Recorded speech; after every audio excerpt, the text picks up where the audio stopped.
inú àwọn aláìńlá kan lórí burúkú tí wọ́n mọṣẹ́ yẹn wọ́n ti tọ́ ṣonṣo l'Ógbómọ̀ṣọ́ wọ́n dẹ̀ máa rí ṣonṣo. Awodi òkè mo fi àkókò yìí sọ fún ẹ pé wèrè tó sọ yẹn ó máa ya wèrè o. ẹ̀yin blọ́gà tẹ́ ẹ̀ mọṣẹ́ l'Ógbómọ̀ṣọ́ ọ máa fi yín ráre tán lẹ́yìn kọ̀ọ̀kan ni. gbogbo nǹkan tó ń dùn nú ẹ Karohunwi Media TV pẹ̀lú nǹkan tó kọ yẹn abẹ́ sì ní bá ẹ̀nu jẹ́ láti sìn lọ. Òkodoro Yorùbá tẹlifíṣàn.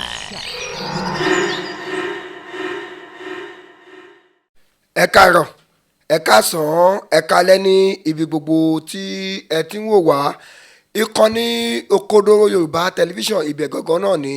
ẹ já sí abẹ́yìn àròyìn wípé bí ẹ ṣe ń bá wa wo àwọn fọ́nrán yìí ẹ má bá a subscribe kẹsì má bá a tàn notification button nítorí àwọn fọ́nrán míì tí ó máa jáde lórí Facebook wa wà ní Cubase Master bracket Òkodoro Yorùbá television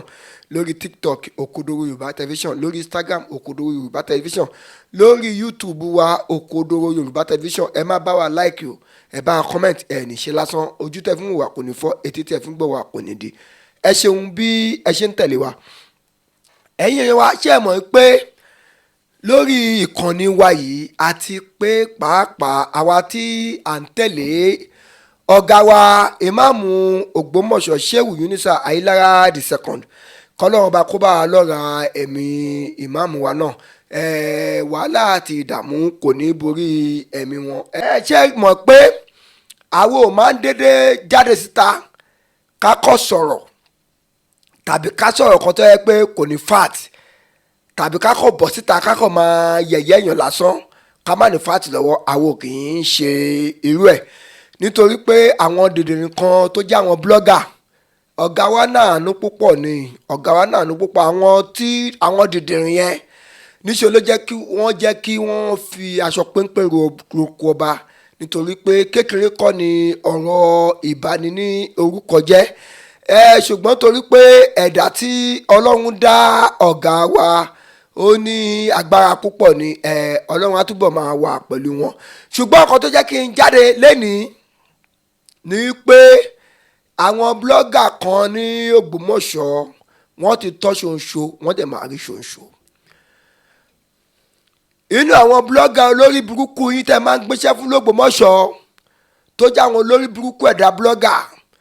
àwọn aláìnílákàyè inú àwọn aláìnílákà olórí burúkú tí wọ́n mọṣẹ́ yẹn wọ́n ti tọ́ ṣonṣo l'Ógbómọ̀ṣọ́ wọ́n dẹ̀ máa rí ṣonṣo. olórí burúkú kan ó jáde ó lọ post fọ́tò mi ó lóun àwòdì òkè àwòdì òkè ó wá gbé fọ́tò mi síbẹ̀ ó ní Kàbísọ́lá títún gbéṣẹ́ fún eléyìí o ẹ wo wèrè èmi ló ń pè ń pọ̀ tàtọ̀dọ̀ mi ń wèrè àwòdì òkè mo fi àkókò yìí sọ fún ẹ pé wèrè tó sọ yẹn ó máa ya wèrè o wèrè tó pẹ́ra yẹn ìwà àwòdì òkè yẹn tó gbé fọ́tò mi síbẹ̀ fọ́tò yẹn ni mo ṣó fún yín yẹn nǹkan tó kọ yẹn ni mo wà lójú fọ́nrán yẹn wèrè yẹn ó máa ya wèrè yẹn nítorí pé wọ́n mẹ́jọ́ mi lọlé alára àlùbọ́sà ló jàre wọ́n mẹ́jọ́ mi lọlé ajérò àlùbọ́sà ló jàre wọ́n mẹ́jọ́ mi lọlé ọ̀rọ̀gúnlé ìlà àlùbọ́sà ló jàre ó di oníkọ̀kìtìbó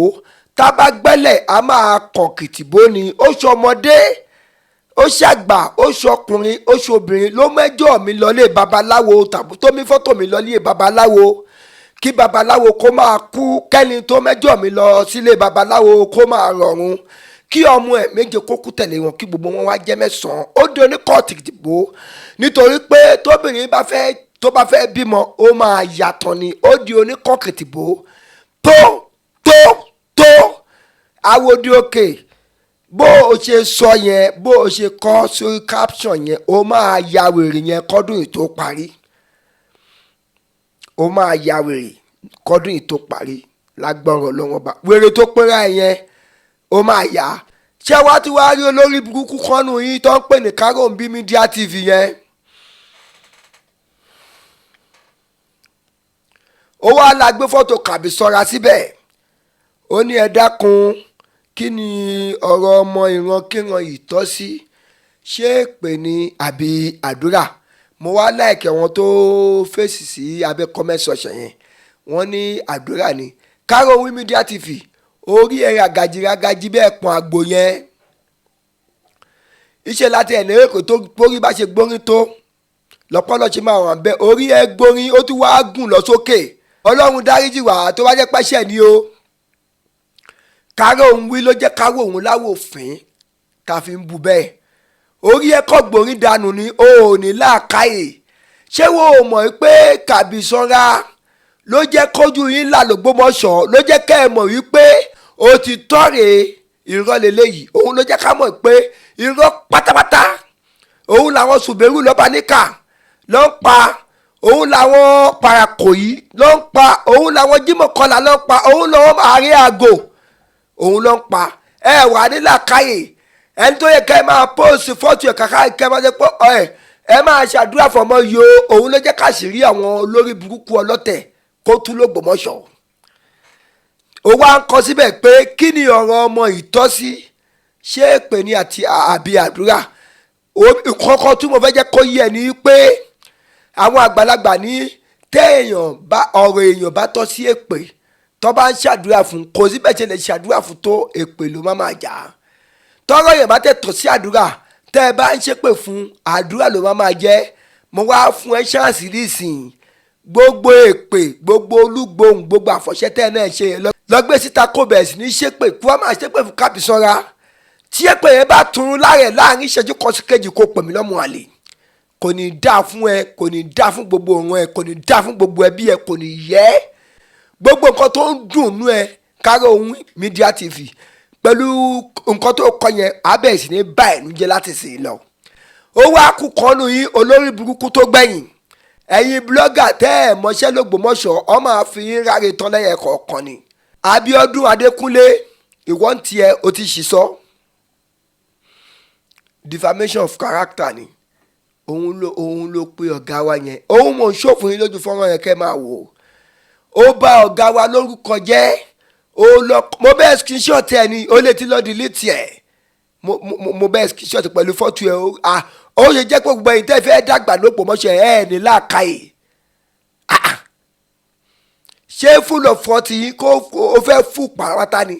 òun kò fúlù ó fẹ́ fún ní fún dídìrín àrìndín ọdọyọ òpònú sọ̀wẹ́nu ẹ̀yin dídìrín àrò Ìbàdàn bẹ́ẹ̀ ní wọ̀yọ̀ ayé yóò ní dáa ìwọ tó pọ̀rẹ́ ní Abíọ́dún Adékúnlé yẹn tó lọ kọ́ síbẹ̀ pé Unisa olórí Boko Haram l'Ògbómọ̀ṣọ́ ó wá bà ọ̀gá wa lórúkọ jẹ́ tó bẹ́ẹ̀ ó ní ọ̀gá wa olórí Boko Haram l'Ògbómọ̀ṣọ́ máa retí ìwé kóòtù ó máa dé kóòtù o defamation of character ni o mo bẹ́ẹ̀ screenshot ẹ̀ pàmò tó bá delete ẹ̀ mo bẹ́ẹ̀ screenshot ẹ̀ fọ́tò ẹ̀ wà ń bẹ́ẹ̀ ó kọ́ síbẹ̀ Unisa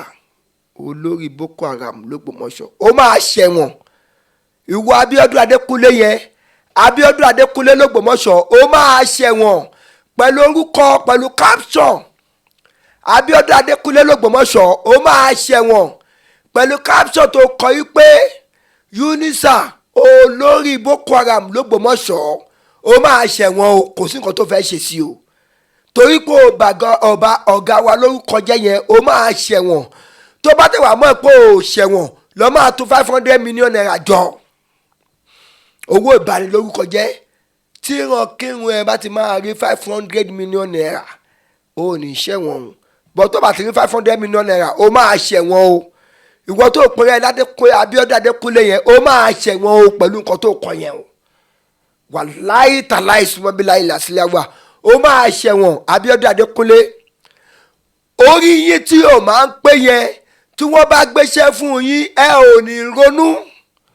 kẹ́ ẹ gba fáàtì iṣẹ́ yẹn kẹ́ ẹ tó bọ́ sórí ẹ̀rọ ayélujára láti lè máa ṣorí burúkú tẹ̀ ń ṣe yìí ṣé mẹ́pẹ́ yìí kan wà bí 5 sí 6 tọ́sẹ̀ndì rìsíìtì kan sí tẹ̀sáyé lọ gbé rìsíìtì yẹn káàkiri tẹ̀ ń ṣorí burúkú tẹ̀ náà ń ṣayọ̀ orí yín ti dàrú ẹ̀yin olórí burúkú ẹ̀yin ìran kíran l'Ògbómọ̀ṣọ́ yìí ẹ̀yin èèyàn mi kò ní ju báyìí lọ lórí ètò lẹ́ni Òkodoro Yorùbá tẹlifíṣàn ẹjọ́ ẹ máa bá wò ẹ máa bá a gbọ́ sí ojú yín tẹ́ fún wa kò ní fọ́ etí yín ò ní di Òkodoro Yorùbá tẹlifíṣàn ire o. Òkodoro Yorùbá tẹlifíṣàn.